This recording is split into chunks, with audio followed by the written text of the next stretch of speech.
Voilà, on en était où? Donc, qu'est-ce qu'on a fait hier? On a vu des algèbres de Banach ou des algèbres normées correspondant à un certain type de stabilité pour les systèmes. Et on prend l'approche qu'on appelle approche fractionnaire, développée par Vidyasagar et De Zoer et ces gens-là, pour essayer de modéliser ou écrire les problèmes de stabilisation sous forme, disons, plus algébrique. Donc A, ça sera toujours un anneau, disons, de fonction de transfert stable, propre transfert stable. OK. On supposera qu'il n'a pas de diviseur de 0 pour simplifier, donc c'est un anneau intègre, donc on peut définir son corps de fraction, donc les quotients, donc c'est le corps de fraction, c'est le quotient de deux éléments de l'anneau, avec un dénominateur non nul. Et donc ça un élément qui serait dans Q est dit A stable, j'enlèverai le A, je fais plus référence après à la stabilité, c'est toujours par rapport à un anneau. Si et seulement si, enfin c'est une définition, P et dans A. Donc il y a ce dessin-là, ça c'est stable, le corps de fraction, c'est les objets, c'est la classe de fonction de transfert qu'on considère, avec des objets qui peuvent être pas propres ou pas stables. Ok, donc maintenant on va tout réécrire, enfin on va écrire beaucoup de problèmes classiques, alors je le fais en ciseaux parce que c'est plus simple, tout passe en MIMO. Autour de la stabilisation. Donc, quel est le problème? Étant donné un transfert, pardon, je trouve le bouton P, je veux trouver un contrôleur qui sera aussi dans cette classe-là, tel que le feedback soit stable. Alors, comment on écrit ça? C'est pas très compliqué. On écrit les équations au nœud. Donc, on dit E1, c'est U1 moins la sortie c'est P fois E2. Donc, on a cette équation-là. Pareil ici, on dit E2 c'est U2 moins Y1, Y1 c'est C fois E1. Donc on obtient cette équation-là. Donc on peut réécrire ces deux équations comme ça. Et ce qu'on va vouloir, c'est, et les sorties sont comme ça, c'est vouloir inverser cette matrice-là pour avoir la relation entre les entrées. Donc U1 c'est souvent une référence, U2 c'est souvent une perturbation. Et on va s'intéresser à l'inverse si c'est stable. Alors voilà, qu'est-ce qu'on fait? On dit que c'est bien posé si le système est inversible. Si c'est inversible, on inverse la matrice, ça nous donne ces fonctions-là. Alors oui, je n'ai pas dit par rapport à la coutume, je mets moins, c'est des conventions de signes. Vous pouvez changer les signes. C'est une convention qu'on a retrouvée avec mon frère en bricolant nos équations, et en fait c'est connu, c'était toujours utilisé par Doyle, Giorgio Smith, parce que ça va simplifier les signes plus tard, vous verrez, ça sera plus joli. Donc par rapport à d'habitude, les fonctions de sensibilité, c'est 1 divisé par 1 plus PC, bon là il y a le signe qui change, mais c'est pas très grave. Donc là vous avez la fonction de sensibilité, et puis d'autres fonctions de transfert, voilà. Et donc on a ça, qu'est-ce qu'on a? On a la relation, les entrées, voilà, en fonction de ce qui rentre dans les boîtes, E1, E2. Et donc on aimerait que cette chose-là soit stable, okay, donc, au sens de cette approche fractionnaire, donc on va vouloir que ça et ça soient stables, et donc stable ça veut dire dans A.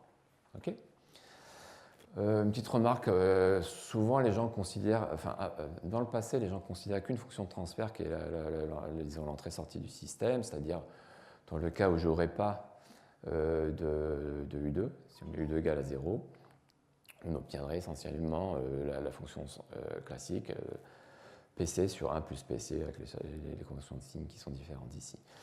Et le problème, c'est que nous, on va voir les cas de blocs parce qu'on peut avoir des perturbations qui peuvent déstabiliser le système. Ok, donc qu'est-ce qu'on va vouloir? Alors je vais écrire, donc on va vouloir que ces 4, alors en matriciel, en MIMO, ça serait 4, là il y en a 3 parce que c'est les mêmes fonctions de sensibilité qui apparaissent ici. Donc on va vouloir que ces 4 fonctions, ces 3, soient stables. Donc je vais juste écrire un truc pour revenir un peu à vraiment l'idée que je veux expliquer. Pourquoi c'est en lien avec des maths un peu plus fondamentales, je n'aime pas le mot fondamental, mais disons un peu lié à l'algèbre ou à la géométrie ou à la topologie. J'avais parlé d'idempotents, donc voilà les idempotents qui sont derrière. Donc en fait, si je définis cette matrice-là, en fait, vous voyez qu'elle peut se décrire comme ça. OK. Et si je prends son carré, on peut le faire, hein, le calcul n'est pas très compliqué. J'ai 1 sur C, 1 sur la fonction de sensibilité, 1 moins P. Donc ça c'est pi. Je l'élève au carré, donc je peux multiplier par 1C, 1 sur 1 moins PC, 1 moins sur moins PC. Voilà. Donc si je fais ça, ici, qu'est-ce qu'on obtient? 1 moins PC. Ça va simplifier avec celui-là, et je vais obtenir 1C, 1 moins PC, et donc on obtient pi. Donc c'est vraiment un idempotent des matrices de 2. Et alors qu'est-ce qu'il a de bon goût en fait, si on regarde en termes de signal, donc ça prend les entrées U1, U2, ça les projette sur E1 et Y1, donc je vais refaire le dessin.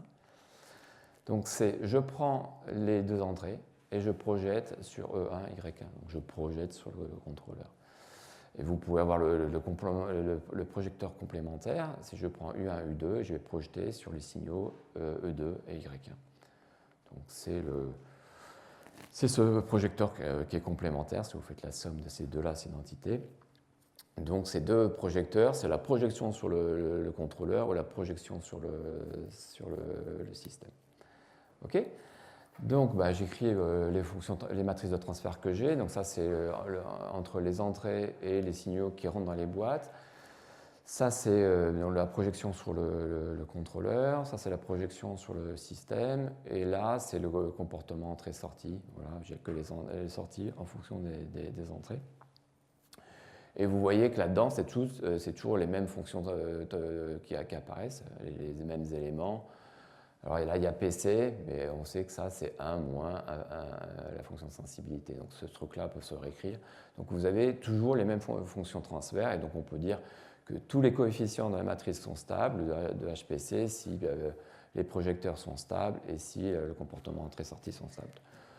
Donc voilà, donc ça va nous permettre de définir la stabilisation, ce qu'on appelle interne. On va dire que P est stabilisable de manière interne s'il existe un contrôleur tel qu'une de ces matrices soit stable, tous les coefficients soient stables. Okay, et donc j'ai parlé de, on va dire, le P est stabilisable de manière externe si PC sur 1 moins PC, la définition un peu standard est stable. Voilà, ok. Donc c'est un peu plus général et c'est l'approche qui est un peu plus robuste. Ok, donc je vais appeler stable de P l'ensemble des contrôleurs stabilisants. Ok, donc c'est un ensemble. Quelque chose qui est intéressant, qui n'est pas très étudié, on discutait avec Samy, voilà, c'est la stabilisation forte. Donc souvent, les ingénieurs, ils préfèrent que le contrôleur qu'on fait soit stable, parce que s'il y a un problème, il y a plein de raisons pour lesquelles c'est intéressant. Donc ce qu'on appelle la stabilisation forte, alors on a parlé de stabilisation forte dans un point de vue fonctionnel, là c'est un autre sens. Ça veut dire que je veux un contrôleur qui soit stable, qui stabilise mon système. Et puis il y a d'autres problèmes intéressants. Si je me donne une famille de systèmes, j'aimerais savoir si c'est possible de trouver un contrôleur qui stabilise tous ces éléments. Alors la stabilisation forte, c'est pour des problèmes de sécurité, ça a des bonnes propriétés de tracking. Et puis la stabilisation simultanée elle a un intérêt parce que souvent on a des systèmes non linéaires, on va les linéariser à des points de fonctionnement, et après on va vouloir un contrôleur qui stabilise un peu tous ces gens-là. Voilà. Donc c'est des problèmes classiques. Alors voilà, je vais vous montrer des petits exemples pour bien choper le truc. Je prends cette fonction de transfert, S est divisé par S-1, on voit bien que c'est instable, il y a un pôle en 1. Est-ce que le contrôleur C, qui est moins S-1 sur S plus 1, stabilise de manière interne? On calcule les trois fonctions de transfert. On voit que c'est propre et stable, c'est propre et stable, c'est propre et stable, mais là c'est instable, il y a un pôle en moins 1, en 1, pardon, et donc C ne stabilise pas de manière interne le système. Ok. Toc, alors que de manière externe, ça le stabiliserait. Okay, donc c'est pour ça qu'il faut faire attention, il vaut mieux utiliser ces trois fonctions de sensibilité. Et si maintenant je prends un feedback qui est juste proportionnel, constante 2, si je calcule ces fonctions de transfert, on voit que tout est propre et stable. Donc C stabilise de manière interne notre système. Et c'est ce qu'on appelait la stabilisation forte, parce que C, il est stable. Donc je stabilise mon système par un contrôleur qui est stable. Donc à la fois, il stabilise de manière interne et il est fortement stabilisant. Alors un exemple de DP, enfin très trivial, c'est si je prends cette équation des ondes. Aussi, le contrôleur C égale -1, si je calcule les fonctions de transfert, on voit que tout est dans H infini, donc tout doit être L2 stable. Et donc C, qui est -1, stabilise de manière forte notre P. Un exemple de stabilisation simultanée, vous prenez ces deux fonctions de transfert et vous pouvez montrer que C stabilise les deux. Voilà. Okay. Donc ça, c'est des choses, bon, hein, moi j'ai pas dit que je fais des choses très, très évidentes. Hein. Je reviens à la base de l'automatique. Donc c'est ces choses-là qui vont nous intéresser, c'est caractériser ces propriétés, puis d'autres. Alors après, moi je trouve un grand courant de l'automatique des années 80, c'est la commande robuste. Moi je trouve vraiment très très belle. Et qui est de dire qu'en fait, quand je modélise un modèle physique, on va le modéliser par des équations, c'est toujours une approximation du système réel, évidemment, on le sait. Mais comment on peut prendre en compte cette incertitude? Et donc, ils ont développé des boules de modèles en se disant, maintenant, je veux un contrôleur qui ne stabilise pas spécialement un système. Donc, j'ai un système ici, j'aimerais trouver un contrôleur qui va le stabiliser, mais je veux avoir ce contrôleur stabilise tous les éléments dans une boule de modèle. Et donc, ça me permet de prendre en compte des dynamiques qu'on aurait négligées, des paramètres qui ne sont pas bien estimés. Voilà. Donc, et ils ont une réponse assez jolie, et, enfin très belle, qui est en lien avec de l'analyse d'opérateurs et l'analyse complexe. Donc là, j'en parlerai pas, je n'aurai pas trop le temps. J'en dirai quelque chose demain. Là, je vais parler un petit peu de boules de modèle. Donc on va dire que P peut être stabilisé de manière robuste s'il existe un contrôleur qui stabilise une boule suffisamment grande autour de notre système. Et il y a des différents types de modèles, d'incertitudes. Donc on peut prendre des incertitudes de type multiplicative inverse. Vous voyez, je prends P plus 1 plus θ, et θ, je suppose qu'elle a une norme. On va supposer que A, c'est un Banach, un algèbre de Banach. On essaie d'avoir une boule. Alors vous avez différents modèles, additifs, inverse additive, multiplicative. Voilà. On peut aussi supposer qu'on a une factorisation copremière, comme j'avais un peu défini rapidement. C'est donc une représentation sous n et d étant dans A et VF une équation de Bézout. On peut perturber les numérateurs et dénominateurs. Et puis, bon, il y a les marges de disque qui sont aussi utilisées. Voilà, donc c'est des différents types de perturbations. Donc on aimerait un contrôleur qui va stabiliser une boule suffisamment grande. Qu'est-ce que ça veut dire suffisamment grande? Demain, je vous montrerai qu'il y a une approche algébrique qui est vraiment un corollaire trivial de méthodes de topologie algébrique et d'algèbre homologique. C'est vraiment le b.a.-ba. On va retrouver une caractérisation beaucoup plus générale qui va englober tout ça, tout d'un coup. Enfin, voilà, dans la littérature, vous verrez que les cas séparés. En fait, on va tous les regrouper. Et ça vient de cette vision projecteur, module projectif. Hein. Et on va comprendre que ce qui est important, c'est l'inverse de la norme de ce projecteur. Alors, c'est ça qui est important. Et donc, comme il y a une famille de contrôleurs, déjà, c'est d'avoir un contrôleur qui permet d'avoir un bon rayon de robustesse, donc avoir un B de PC assez grand. Donc ça, c'est vraiment un challenge des gens qui designent des contrôleurs. Et puis, il y a la marge de robustesse optimale, c'est que sur l'ensemble des contrôleurs stabilisants, j'essaie de prendre le plus grand rayon de robustesse, et ça revient à prendre l'inverse de la plus petite norme du projecteur. Voilà. Et donc, en commande robuste, vous avez ce problème. Étant donné un système, je me donne un gamma qui va être plus grand que l'inverse de ce B.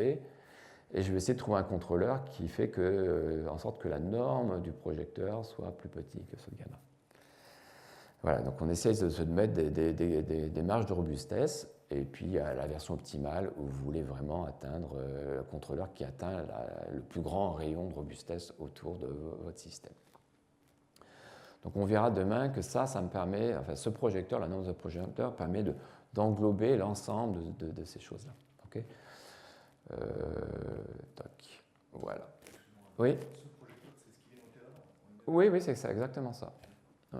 Donc ce projecteur, il intervient dans les méthodes de loop shaping. C'est vraiment quelque chose d'assez classique, disons, en commande robuste. Voilà. Donc maintenant, on va faire un petit peu d'algèbre. Donc c'est d'être l'algèbre élémentaire. Hein. On ne va pas faire des choses sophistiquées sur les espaces de Banach. Faire des choses très, très simples. Mais voilà, c'est juste un langage. Hein. Vous allez voir que cette chose-là permet de caractériser de manière un peu algébrique toutes ces choses-là et de voir un peu les différences et pourquoi les gens, des fois, vont un peu vite ou on va dire, au moins clarifient certaines choses. Alors, la première chose dont je vais dire, donc ça, c'est la théorie des idéaux développée par Dedekind. Dedekind, c'est le monsieur qui a créé la théorie des idéaux et le début de ce qu'on appelle la théorie des modules. La motivation, c'était la théorie des nombres algébriques. Et une des grandes motivations, c'était le théorème de Fermat. Vous saviez que le théorème de Fermat a excité beaucoup de gens. C'est de résoudre cette équation dans les entiers. Et il y a des preuves fausses de Lamé qui pensaient que sur des anneaux d'entiers, on avait l'unicité de la factorisation en premier. On sait que dans Z, on peut factoriser tout nombre par des puissances de premier. Et ben, dans des anneaux d'entiers, qu'est-ce que sont des anneaux d'entiers?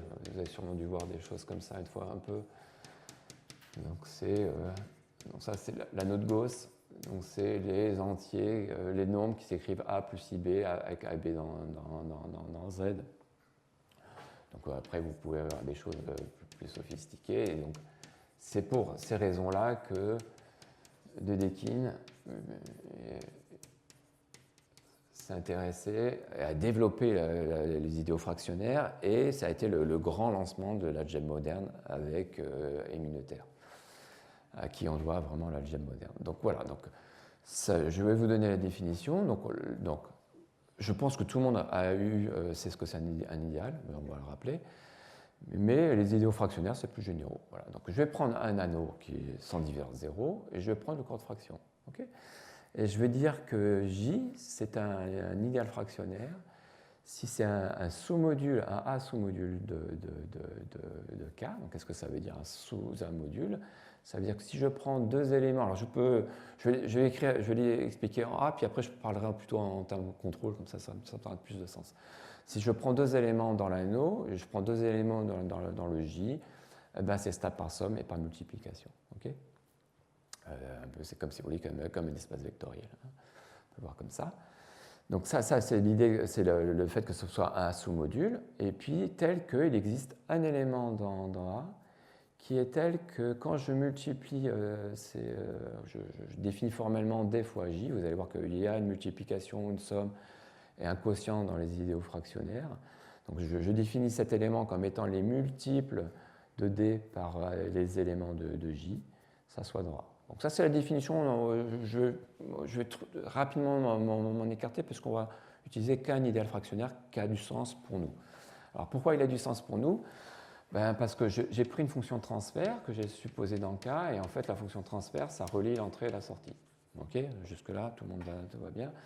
Et ça, je peux l'écrire 1 moins P fois Y et U, et donc du coup, je vais considérer cette matrice-là, si vous voulez, et donc les deux coefficients de cette matrice-là. Alors, c'est une philosophie qui est importante en automatique. Et souvent, les gens regardaient l'approche entrée-sortie vraiment comme des flèches. Et puis, plus récemment, on a compris via différentes approches, l'approche de Willems Behavior, qu'on appelle comportementale, l'approche théorie des modules à la Fliss, Pomare, tout ça, ou l'approche graphe par des gens comme Smith, Georgiou, Curtain, qu'il ne faut pas séparer l'entrée et sortie, il faut regarder vraiment l'entrée et sortie ensemble. Voilà. Donc il faut regarder, pas regarder juste P, il faut regarder cette matrice-là et en gros, qu'est-ce que je vais faire? Je vais regarder l'image de cette matrice-là. Donc c'est quoi l'image de ça? Ça va être les combinaisons de 1 plus les combinaisons de moins P. Okay. Donc ça veut dire quoi? Ben, c'est l'ensemble des A fois 1 plus B fois moins P avec A et B dans A. Ok, donc qu'est-ce que ça veut dire? Et cet objet-là, je vais l'écrire 1 entre crochets, comme c'est une notation des idéaux. Donc c'est l'idéal engendré par 1 et P, mais c'est l'idéal fractionnaire parce que P, il n'appartient pas à l'anneau. Si c'était l'anneau, ça serait trivial parce qu'il y a 1 dans l'anneau. Voilà. Donc en tant qu'idéal classique, ça serait trivial, mais il est fractionnaire. Donc comment on peut interpréter ça? Qu'est-ce qu'on fait ici? On va faire que des combinaisons stables de 1 et de P. Donc en termes d'automatique, je prends une fonction de transfert, je prends 1 et P, je vais prendre que des combinaisons stables de ces deux éléments-là. Vous pouvez le voir comme espace vectoriel, vous avez deux vecteurs, 1 et P, et vous faites des combinaisons, sauf que tout doit rester stable. Donc c'est ça l'idée, c'est la force de Vidyas-Segars, on reste dans l'anneau, on garde la stabilité. Donc j'ai défini ce J, qui est exactement les combinaisons A stable, si vous voulez, de 1 et de P, que je noterai comme ça. Et comme P, c'est un élément dans le corps de fraction, il peut toujours se représenter comme N sur D. Et si je multiplie D fois J, ben, je vais obtenir des combinaisons de D et de N, parce que je vais multiplier 1 par D, ça fait D, et N fois P, ben, D fois P, c'est le N. Et N et D sont dans A, donc on est inclus dans A. Donc c'est bien un idéal fractionnaire. Donc pour l'instant, oubliez les idéaux fractionnaires, je vais juste prendre des combinaisons A stables de 1 et de P. Okay, voilà. Petite remarque, j'aurais pu prendre. On pourrait faire la même chose en prenant n'importe quelle représentation fractionnaire. On pourrait définir des idéaux et développer une théorie similaire, mais pour simplifier, je vais juste prendre ça. Alors, allons-y. Bon, définition, c'est qu'un idéal fractionnaire. Donc, il faut bien se rendre compte que l'idéal fractionnaire J, il n'est pas dans A, en général. Hein. C'est une combinaison de quelque chose qui est stable par quelque chose de. Donc, c'est combinaison de 1 et de P. P, il est dans le corps de fraction, il est dans le grand truc. Il y a le grand, il y a le petit. Voilà. Donc, je prends un élément ici, par exemple, et j'ai 1 ici. Je fais des combinaisons alinéaires de ces deux éléments, mais comme P en général est dans le grand, ben on reste dans le grand. D'accord? Donc ça vit dans le corps de fraction. Okay, les combinaisons de quelque chose qui n'est pas stable, ça peut. Des combinaisons stables de choses pas stables, c'est en général pas stable. Voilà, c'est la philosophie. Donc on va dire qu'il est intègre si ben, c'est un idéal, comme vous avez toujours appris, c'est un idéal standard, c'est un idéal de A, c'est-à-dire c'est des éléments, c'est formé, c'est I dans A, vérifie que si je prends deux éléments dans I et deux éléments dans A, je peux faire la combinaison linéaire, je reste dans A. Donc, donc, si je prends maintenant P qui est stable, je peux prendre P égale qui est stable, ça veut dire quoi? Je vais prendre des combinaisons de 1 et de P, et de P. Alors, là, je peux enlever les signes, hein. Voilà, je vais faire ça plus simple. Mais P, comme il est stable, P, il s'écrit P fois 1, et P étant dans A. Donc vous voyez, j'ai quelque chose qui est proportionnel à 1 et je généré par 1. Donc du coup, ben, c'est tout, c'est 1, c'est proportionnel à 1. D'accord ? Donc si P est stable, ben, l'idéal fractionnaire est tout l'anneau.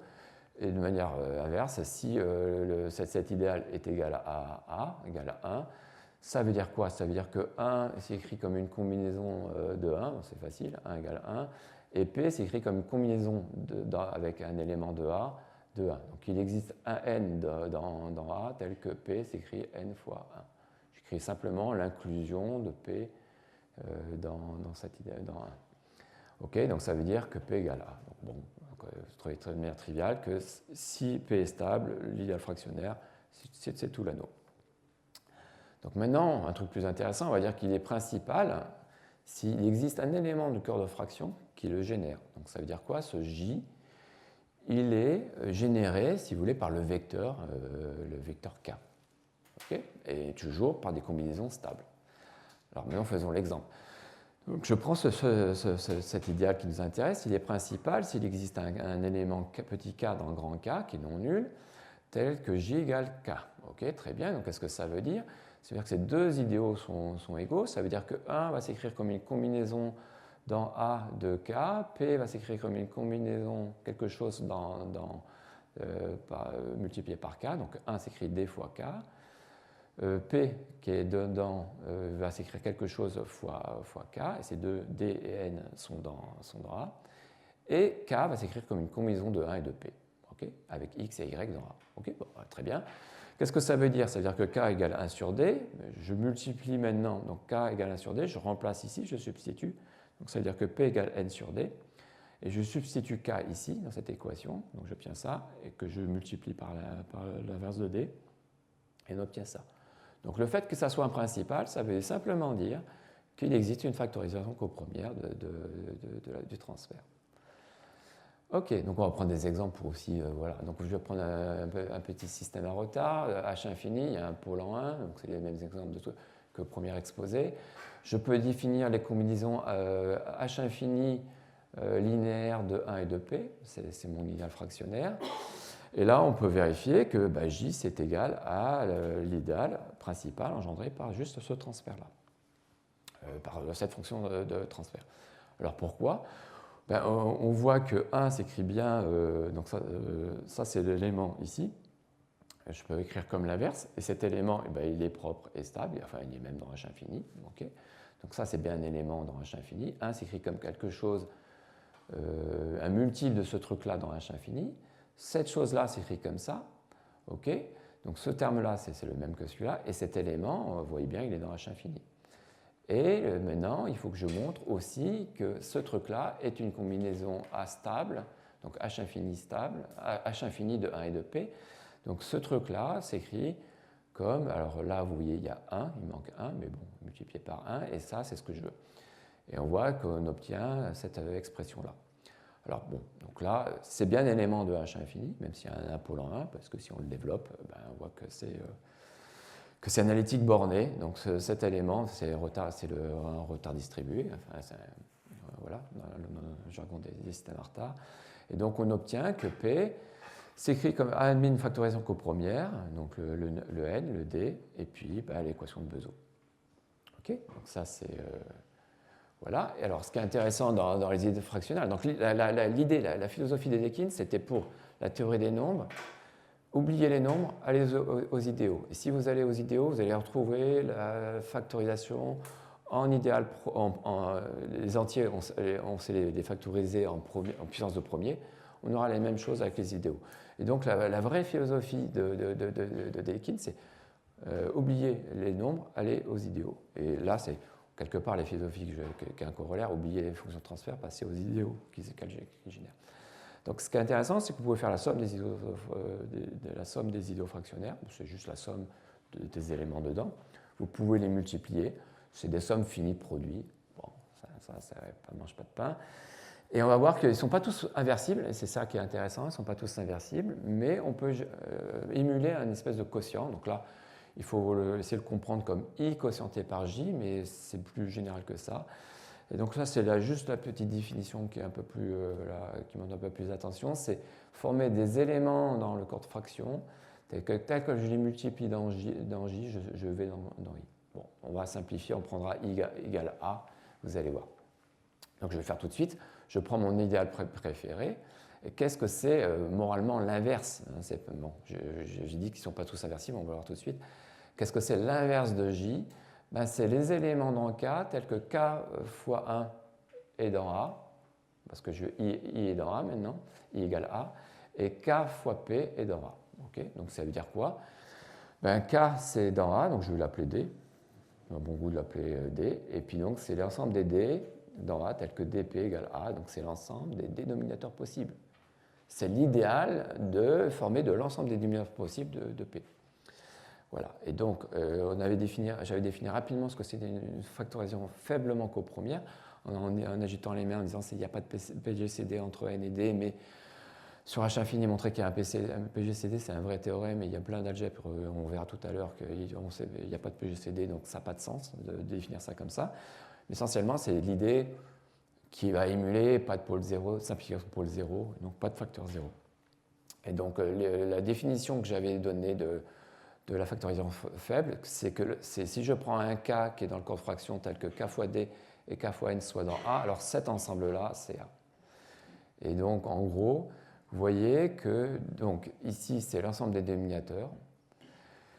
Et un petit calcul va vous donner que j'ai une factorisation faiblement copremière si et seulement si l'idéal de l'ensemble des dénominateurs, il est principal. Donc ça veut dire que aux éléments inversibles près, j'ai un dénominateur le plus petit possible. J'ai un dénominateur universel, si vous voulez. Voilà, alors là, vous avez des contre-exemples, donc dans un certain algèbre de Wiener. Donc l'algèbre de Wiener W+, que je n'ai pas introduite au début, qui est l'algèbre de Banach des fonctions analytiques dans les disques unités qui ont un développement absolument convergent. Donc essentiellement, les coefficients sont bornés au sens de L1. Ça correspond au filtre Biot stable, causal. Et si je prends ce P, on peut montrer que cet élément, il est dans W+, cet élément est W+, donc cet élément-là qui est bien quotient de deux éléments dans A, donc c'est un élément dans le corps de fraction. Donc cet élément, il ne vit pas dans A, mais il vit dans son corps de fraction. Et par contre, si je regarde l'ensemble des dénominateurs possibles, l'ensemble des éléments dans l'algèbre de Wiener qui multiplié par P va aller dans A, il y a des théorèmes de Mortigny et Rantel qui dit que cet idéal n'est pas finiment engendré. Et moi, je voulais qu'il soit principal, ça veut dire engendré par un élément. Et encore moins engendré par un élément, vu qu'il n'est pas finiment engendré. Donc, il n'y a pas d'unicité d'un dénominateur possible. Et donc, il n'y a pas de factorisation faiblement copremière, donc pas fortement copremière. Et on verra que ça implique aussi que ce n'est pas stabilisable. C'est un critère, il faut qu'au moins cet idéal des dénominateurs soit finiment engendré. On peut prendre l'algèbre de disque, alors c'est une version discrète de H infini, je l'ai défini dans le demi-plan droit. On peut le définir dans le disque, donc c'est l'ensemble des fonctions holomorphes dans le disque borné. Et là, l'algèbre du disque, on veut que ça soit la même chose, mais on veut que la restriction sur le cercle unité soit continue. Okay, et pareil, il y a un théorème de Mortigny qui va nous montrer que quelque part, l'idéal de l'ensemble des dénominateurs possibles pour la même fonction de transfert, c'est cette chose-là, n'est pas infiniment engendré. Et donc, du coup, il n'y a pas de factorisation faiblement copremière, donc pas fortement copremière. Et ce système-là, on verra, n'est pas stabilisable. Alors, pourquoi ce n'est pas stabilisable? Parce que, en fait, la stabilisabilité du système, c'est équivalent au fait que cet idéal que j'ai défini, engendré par 1 et P, soit inversible. Voilà. Et les idéaux fractionnaires inversibles, on sait que c'est des modules projectifs. Donc ça revient, donc c'est le b.a.-ba de la géométrie algébrique, c'est le b.a.-ba de la théorie algébrique des nombres. Pourquoi les modules projectifs sont derrière? Donc, revenons à ce que ça veut dire inversible. On va dire qu'un idéal fractionnaire est inversible s'il existe un autre idéal tel que le produit est égal à l'anneau. Ça veut dire qu'il y a on peut créer une somme de produits qui est égale à 1. Okay, dans ces cas-là, l'inverse est unique, je l'ai noté avec le J-1, et il y a un petit théorème qui montre que si un idéal fractionnaire est inversible, son inverse sera ce que j'ai noté, le quotient de A par J. D'accord? Et l'inverse de l'inverse, c'est l'idéal lui-même, parce que c'est inversible. Ok, donc ça c'est toute l'introduction des anneaux de Deikin en théorie algébrique des nombres, parce que les anneaux d'entier dans des extensions de corps de Q sont des anneaux de Deikin. Donc c'est en grosso modo les anneaux basiques en théorie algébrique des nombres sont des Deikin.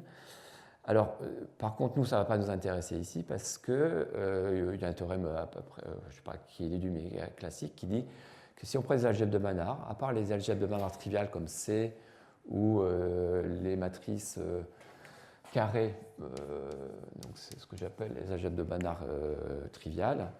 Les algèbres de Banach ne sont pas noethériennes. Donc ça veut dire qu'il y a des idéaux qui ne sont pas finiment engendrés. Ok, donc ce qu'il nous faut, c'est la cohérence. Et donc ce qui est plus intéressant, c'est ce qu'on appelle les domaines de Pfeffer. C'est les anneaux pour lesquels tout idéal fractionnaire finiment engendré voilà, est inversible. Donc on rajoute le fait qu'il faut que les choses soient finiment engendrées. Parce que dans les algèbres de Banach, il y a des. Voilà. Donc il faut faire attention que c'est pas toujours finiment. Il y a des objets qui ne sont pas finiment engendrés. Par exemple, H infini est montré comme cohérent, ce qu'on appelle cohérent en algèbre, c'est-à-dire que ce n'est pas noethérien, mais a des bonnes propriétés que si on prend un idéal de type fini, tout ce qu'on va pouvoir faire avec lui va rester de type fini. Donc on peut faire l'algèbre avec H infini, qu'on ne peut pas faire avec, par exemple, l'algèbre du disque ou l'algèbre de Wiener que je vous ai montré. Donc en gros, si je reviens avant, l'algèbre du disque, elle n'est pas cohérente au sens de l'algèbre, donc ça veut dire qu'on peut. C'est compliqué de faire l'algèbre dans cet anneau-là. De l'algèbre de Wiener est aussi pas cohérente, ça veut dire qu'on peut engendrer des idéaux non finiment engendrés à partir d'idéaux finiment engendrés, ce qui est un peu embêtant pour l'algèbre. Par contre, H infini a la bonne propriété que c'est bien stable. Ok. Donc alors bon, montrons pourquoi le fait que la stabilisation soit équivalente au fait que ça soit inversible. Vous allez voir, c'est trivial. Hein. Donc là, je commence par dire, supposons qu'ils soient inversibles. Donc qu'est-ce que ça veut dire? Ça veut dire que 1 va s'écrire comme une combinaison de J et de dénominateurs possibles. Donc il va s'écrire comme un alpha plus bêta fois P, où alpha bêta sont des dénominateurs possibles. Okay, et dire que 1 est une combinaison, ça veut dire qu'il va exister A et B, alors je les ai notés A et B, dans A, tel que ça, alors je mets un signe moins à la place de un signe plus, égal à 1. Donc 1 s'écrit comme une combinaison. Et puis dire que A et B sont des dénominateurs possibles, ça veut dire que A fois P est dans A et B fois P sont dans A. Okay. Et maintenant, supposons que A est différent de 0, je vais prendre le quotient de C de B par A, et puis je vais calculer le HPC de ce truc-là. Et je calcule le HPC, vous allez voir que c'est A moins AP moins B, A. Donc A sont stables, B est stable, et puis AP, c'est un dénominateur, donc du coup, il est stable. Donc si J est inversible, c'est équivalent à cette caractérisation. C'est ce que j'ai appelé hier le Bezout relaxé. C'est une espèce d'équation de Bezout, mais vous voyez, on suppose, si on écrivait P comme un N sur D, on verra plus tard pourquoi c'est un peu plus relaxé. On va voir que si j'ai des factoriels copremières, ça implique ça. Alors, je peux définir un contrôleur C qui est le quotient par ces deux-là, et j'obtiens ça. Et si vous faites le calcul, là je ne l'ai pas noté, mais le A, c'est la fonction de sensibilité. Si vous faites le calcul, le A, c'est la fonction de sensibilité. Donc je définis B sur A, et si je calcule, voilà, et si je fais 1 moins PC, c'est A, et si je fais 1 C par 1 moins PC, c'est le B. Ok? Voilà. Donc, ce que je veux dire, c'est que là, ça a du sens. En fait, pardon, c'est même écrit là. Ok, et donc si A égale à 0, ça veut dire que cette équation-là, si A égale 0, ça veut dire que P c'est moins l'inverse d'un élément stable, c'est facile de trouver que A moins B c'est un contrôleur. Donc ce cas pathologique, il se supprime rapidement. Alors une remarque, si j'écris PC, c'est P fois C, mais C c'est le quotient de B par A. Et maintenant, P fois B, c'est 1 moins A, donc j'obtiens ça. Donc je vois que P fois C, c'est A moins 1 divisé par A. Eh bien, ça met trivialement une factorisation. C'est copremier, parce que si je fais la somme ou la différence, ça fait 1. Donc ça veut dire que je ne peux pas avoir de simplification pour le 0. Okay, donc dans cette approche-là, on vérifie bien qu'on peut avoir. Voilà, donc maintenant si P est stabilisable par un contrôleur, je définis la fonction de sensibilité. Je sais que comme c'est stabilisable au sens interne, cette fonction de transfert est stable, cette fonction de transfert est stable. Et maintenant, je peux vérifier que A moins BP, c'est 1. En gros, c'est la fonction de sensibilité plus la fonction de sensibilité complémentaire avec les conventions de signes, c'est moins B fois P, la fonction de sensibilité complémentaire. c'est dans le produit, okay, très clairement. Et donc ça veut dire que le produit de I par J contient 1, donc est égal à l'anneau, et donc ça veut dire que l'idéal est inversible. Donc vous voyez, on ne fait pas la rocket science, c'est très très simple. Ce théorème dit donc, que si P est stabilisable de manière interne, si cet idéal fractionnel est inversible. Voilà, alors qu'est-ce qu'on a pu montrer là? On a que le produit de ces deux idéaux sont égales à 1, et en fait, on peut identifier facilement le I, qui est l'inverse, parce que si je prends la fonction de sensibilité et sa fonction de transfert qui n'a pas de nom, je crois qu'elle n'a pas de nom en automatique, et pourtant c'est la plus importante. Vous allez voir pourquoi c'est la plus importante. Si je prends cet idéal I que je dis c'est l'idéal engendré par sa fonction de sensibilité et ce C divisé par 1 moins PC, vous faites le produit, vous voyez que c'est 1, et donc ça veut dire que l'inverse de J, c'est engendré par la fonction de sensibilité et cette C divisé par 1 moins PC. OK? Voilà. Donc ça, c'est dire que juste que ça, c'est égal. Voilà. Donc j'ai juste écrit ça. Ça égale A. Et maintenant, je remplace B par C. B, c'est C fois A. Donc je remplace B par C fois A ici.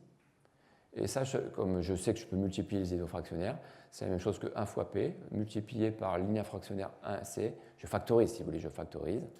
J'obtiens ça. Et puis maintenant, ça c'est non nul, je peux le diviser. Et c'est l'inverse de la fonction de sensibilité, donc c'est 1 moins PC. Et donc on obtient qu'un système C stabilise P si et seulement si vous avez les produits des idéaux fractionnaires 1P, 1C égale 1 moins PC. Voilà. Et donc vous pouvez vraiment faire des calculs. Demain, je vous montrerai comment on peut faire la commande robuste, avoir des critères de robustesse faciles à obtenir à partir de ces relations-là. Donc prenons un exemple, je reprends le même exemple. Là, on peut montrer que si on a prouvé que c'était une factorisation copremière, mais là, je peux vous montrer qu'il n'y a pas de facteur commun. Donc l'anneau des dénominateurs possibles, c'est engendré par le dénominateur, ici. Et montrer que c'est stabilisé de manière interne, ça veut dire qu'il existe A et B proportionnels à ça, vérifiant cette équation de Bezout relaxée, on va dire.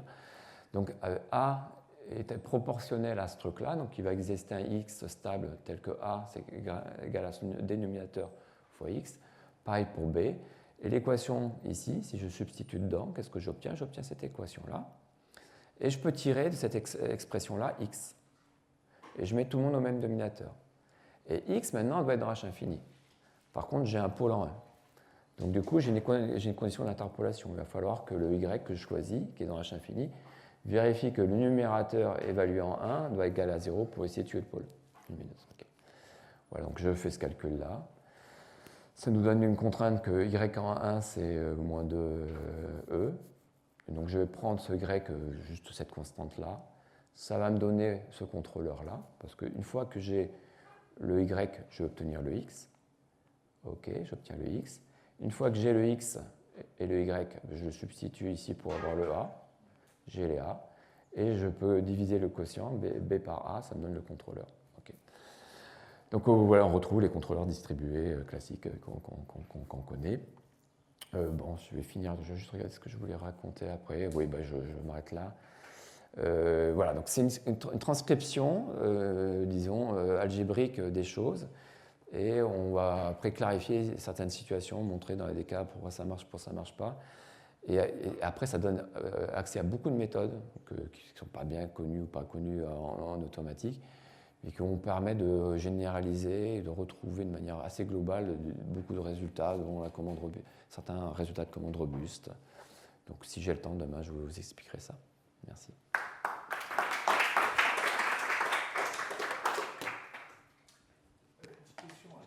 Ces réalisations que tu obtiens à partir de cette factorisation copremière, qu'est-ce que tu peux dire par rapport à la stabilité que tu obtiens? Alors, je crois que je n'ai pas compris ta question. C'est-à-dire, tu peux établir un taux de décroissance, tu peux... Pas dans cette... tu vois, on prend H infini, donc on sait simplement que ça va respecter le critère borné. Donc ça ne va pas dire plus que ce que tu as mis, c'est la force de l'algèbre, c'est que c'est du calcul, par contre, ça ne va pas donner plus de choses que ça. Là, la seule chose que je vais savoir, C'est que C stabilise mon système au sens H infini, donc L2, L2. Voilà. Alors après, voilà, est-ce qu'on peut mettre plus? Est-ce que, comme tu avais vu, tu peux bouger un peu le disque, tu mets, comme il a montré, à la place de prendre du L2, tu peux prendre un L2 avec un poids, et puis donc ça va décaler, donc tu peux aussi contrôler un peu la décroissance comme ça. Et pareil pour Caillier de Zoer, tu peux faire des choses comme ça, tu peux décaler un peu. Tu veux dire estimer la décroissance? Alors c'est pas ça, c'est-à-dire à la place de prendre H infini, par exemple ici, tu vois. Alors oui, tu pourrais faire essayer, et tu peux essayer exactement. C'est des choses que moi j'ai pas regardé, mais tu pourrais après prendre du disque, tu l'avais noté comment nu? C'est nu, donc tu décales ton axe ou voilà, tu sais te décaler. Et donc ça permet à la fois d'avoir de L2, tu as un exponentiel qui est de ce nu-t qui apparaît. Tu fais un shift. Et la question, ça serait, pour juste quel chiffre nu, ben, telle propriété est vérifiée. Voilà, par exemple, pour quel nu cet idéal est encore fractionnaire dans cet anneau-là. Mais de toute façon, ça va venir faire des calculs comme ça. C'est-à-dire, en gros, à un moment, on va avoir les limites de stabilité d'un numérateur ou de quelque chose. Voilà, mais c'est une question intéressante. Je sais que Curtin et Swartz regardaient ça, mais plus pour les algèbres de Caillier de Zoer, donc la bulbostabilité, ils shiftaient un peu les axes aussi. C'est comment dire, ce qu'a fait Jean-Jacques Loiseau. Oui, oui. Ben, merci. Vas-y. La première, apparemment, elle est un peu bête. Il n'y a pas de question bête. C'est quoi internally stabilisable? Je crois que j'ai... Ben, c'est les quatre fonctions de transfert qui sont stables. C'est vraiment, à mon avis, enfin, c'est pas mon avis, hein, c'est l'avis de beaucoup de gens. Tu veux que, voilà, que quel que soit U1, U2, tous les signaux dans ton système soient stables. Stable au sens qu'on a défini. Donc si U1, U2 c'est borné, ben, pour l'algèbre de Caillier-Zoer, tous les signaux vont être dans Caillier-Zoer, enfin tu vois, borné. Si ça c'est d'énergie finie, tout sera d'énergie finie. Donc c'est vraiment l'idée que ces trois fonctions de transfert soient stables au sens de l'anneau. Mais du coup, la condition, hier je vais donner où les deux fonctions s'annulent pas en même temps qu'il y a un test Lotus là. Oui. Du coup, c'est vraiment ça, c'est stable de façon interne. Alors, si tu définis, parce que tu avais P et Q, hein, c'est ça. Si tu définis ton transform comme étant un quotient de P et Q ou de Q de P, oui. Parce que, alors, Et du coup, ça montre l'équivalence avec... bah, c'est ce que j'ai pas eu le temps d'expliquer, mais j'expliquerai demain. C'est si tu as une fraction de courbe première, ça implique la stabilisation interne. Et l'équivalence, ben, c'est au cas par cas. Pour H infini, ça a été prouvé par Smith et d'autres personnes. Et pour l'algèbre de Caillier de Zoer, ça a été prouvé. Et ça vient de l'idée, c'est que, en gros, la question c'est est-ce que les idéaux inversibles sont tous principaux?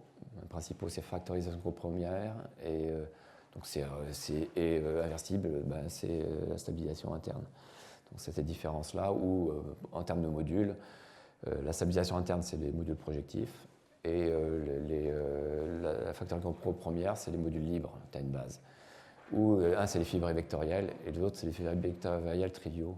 Donc voilà, c'est toute une classification dans les maths, c'est les mêmes schémas de pensée. Et donc on a plein d'outils pour étudier ce genre de questions. Je vais peut-être m'arrêter là. Merci beaucoup.